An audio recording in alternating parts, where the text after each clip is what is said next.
যারা মদের দোকানে মদ বিক্রি করে তারা কিন্তু মদ পান করে না, তারা মানুষকে মদ খাইয়ে মাতাল করে। ধর্ম ব্যবসায়ীরা কিন্তু ধর্মভীরু নয়, ধার্মিক নয়। ধার্মিক তারাই যারা ধর্মভীরু। অন্তর্বর্তীকালীন সরকারকে বলতে চাই যে নাটক বন্ধ করেন। আজকে বিএনপিকে কটাক্ষ করে, বিএনপিকে উদ্দেশ্য করে যারা বিভিন্ন ধরনের কথা বলতে চায়, আমি একটা কথা আপনাদেরকে স্মরণ করে দিতে চাই। দেখবেন যারা মদের দোকানে মদ বিক্রি করে তারা কিন্তু মদ পান করে না, তারা মানুষকে মদ খাইয়ে মাতাল করে। ঠিক না বেঠিক বলছি কথাটা? আর ধর্ম ব্যবসায়ীরা কিন্তু ধর্মভীরু নয়, ধার্মিক নয়। ধার্মিক তারাই যারা ধর্মভীরু।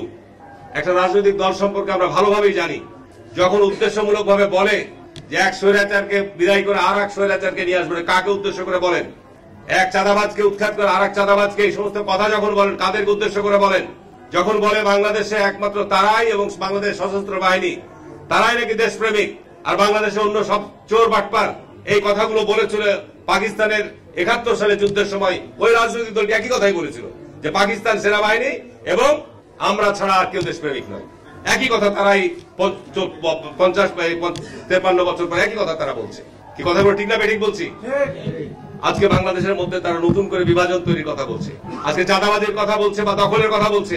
আমি আপনাদের কিছু তথ্য জানাবেন, সাংবাদিক ভাইরা রয়েছেন, বাংলাদেশের বিভিন্ন জায়গায় যাবেন, তাদের যেখানে যেরকম অবস্থান আছে তারাও এই সব অপকর্মের সাথে জড়িত।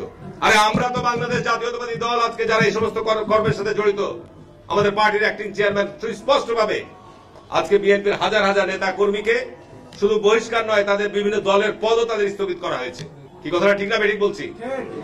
সুতরাং আমরা দীর্ঘ ১৫-১৬ বছর যখন মাঠে রয়েছি, আমার বাড়ি আমার জমি দখল করেছে, আমার সম্পদ দখল করেছে, আমার আপনার উপর মিথ্যা মামলা দিয়েছে।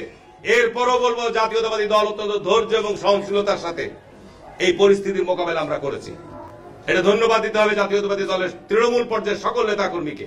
এত বড় একটা বিপর্যয়ের পর যেভাবে আমরা এই জনবিস্ফোরণকে আমরা নিয়ন্ত্রণ করেছি, এটি চারটিখানি কথা নয়। সুতরাং আজকে যারা এই বিভিন্ন রকম ভাবে বিএনপিকে কটাক্ষ করে প্রতিপক্ষ বানিয়ে কথা বলতে চাই, তাদের উদ্দেশ্যে শুধু এটুকু বলতে চাই যে আমি তাদের নাম ধরে আমি কথা বলতে চাই না। তাদের অবস্থান জুলাইয়ের আগে কোথায় ছিল? জুলাইয়ের আগে তারা একটা মামলার কোন শিকার হয়েছে, আজকে নতুন রাজনৈতিক প্ল্যাটফর্ম তৈরি করছে, কোনো অসুবিধা নেই, আমরা স্বাগত জানাচ্ছি। নতুন রাজনৈতিক বন্দোবস্তের কথা বলছে, কোনো অসুবিধা নাই। তাদের পিছনে জনমত আছে কিনা, তাদের পিছনে ছাত্র সমাজের সমর্থন আছে কিনা, এই বিষয়টি অত্যন্ত চিন্তার বিষয় রয়েছে। আজকে দেশের এই যে ষড়যন্ত্র চক্রান্ত হচ্ছে, এই জন্য আমাদের জাতীয়তাবাদী শক্তিকে আমি বলবো আরো ঐক্যবদ্ধভাবে এই ষড়যন্ত্র চক্রান্তের মোকাবেলার জন্য আমাদের প্রস্তুত থাকতে হবে। অন্তর্বর্তীকালীন সরকারকে বলতে চাই যে নাটক বন্ধ করেন।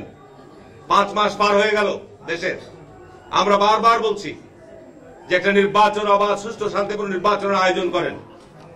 নির্বাচনের মধ্য দিয়ে যতক্ষণ পর্যন্ত একটি নির্বাচিত সরকার না আসবে, আজকে দ্রব্যমূল্যের সংকট বলেন, যানজটের সংকট বলেন, এই যে আজকে প্রেস ক্লাবের সামনেই সিএনজিওয়ালারা ধর্মঘট আপনার রাস্তা অবরোধ করছে, আপনার আজকে অটো রিক্সা করে ঢাকা শহর ভরে গেছে, সারা জায়গায় এই ব্যাপারে আপনার রাজনৈতিক সিদ্ধান্ত নিয়ে কাজগুলো আপনার সমাধান করতে হবে। এরা পারবে না। কিন্তু আজকে যারা সংস্কারের কথা বলছেন, সংস্কার, মানুষ এত সংস্কার বুঝে না। মানুষ চায় শান্তি, নিরাপত্তা, মানুষ চায় পেটে আপনার ক্ষুধার নিবারণের জন্য অন্ন, মানুষ চায় তার কর্মসংস্থান। আর মানুষ যেটি চায়, গত ১৫ বছর এই যে ফ্যাসিবাদ যারা কায়েম করেছিল, পুলিশের প্রায় ১,০০০ লোক পুলিশ পালিয়ে গেছে। তারা যেহেতু সরাসরি বেআইনি কাজের সাথে জড়িত ছিল, পুলিশ যেহেতু দেশের মানুষকে হত্যা করেছে, মিথ্যা মামলা দিয়েছে, তারা পালিয়ে গেছে। কিন্তু অন্যান্য সেক্টরের লোকরা কি পালিয়েছে? প্রশাসন, বিচার বিভাগের কিছু লোক, প্রধান বিচারপতি সহ কিছু লোক পালিয়েছিল, কিন্তু তারা এখনো বিদ্যমান রয়েছে, বিভিন্ন অফিস আদালতে এখনো বিদ্যমান রয়েছে। এই অন্তর্বর্তীকালীন সরকার কি সংস্কার করবেন? যা জাতির সামনে সুস্পষ্ট রূপরেখা দেন। একটা অবাধ সুষ্ঠু নিরপেক্ষ নির্বাচনের জন্য যেটুকু অগ্রাধিকার, সেটুকু আপনি ক্লিয়ার করেন। নির্বাচনে যদি আপনার মাইন্ডসেট ঠিক থাকে, যারা রাষ্ট্রীয় ক্ষমতায় থাকবেন, এই পুলিশ প্রশাসন দিয়ে নির্বাচন আবাদ সুষ্ঠু করা সম্ভব। আর যদি আপনাদের মধ্যে কোনো অসৎ উদ্দেশ্য থাকে, তাহলে নির্বাচন সুষ্ঠু শান্তিপূর্ণ করা সম্ভব নয়। আমরা জাতীয়তাবাদী দলের পক্ষ থেকে ইয়ুথ ফোরামের পাশে আমরা আছি। আমরা শুধু এটুকু বলতে চাই, বাংলাদেশ জাতীয়তাবাদী দল, এদেশে জাতীয়তাবাদী শক্তি যে কোনো ষড়যন্ত্র রুখার জন্য প্রস্তুত আছে। আমরা অপেক্ষা করছি সরকারের কাছ থেকে ক্লিয়ার স্পষ্ট বক্তব্য জানতে চাই। যদি সরকার এই নির্বাচনের ব্যাপারে সুস্পষ্ট ঘোষণা এবং সুস্পষ্ট কোনো ব্যাখ্যা না দেয়, আমরা মনে করবো যে একটা ষড়যন্ত্র চক্রান্ত এই সরকারের ভিতরেই রয়েছে।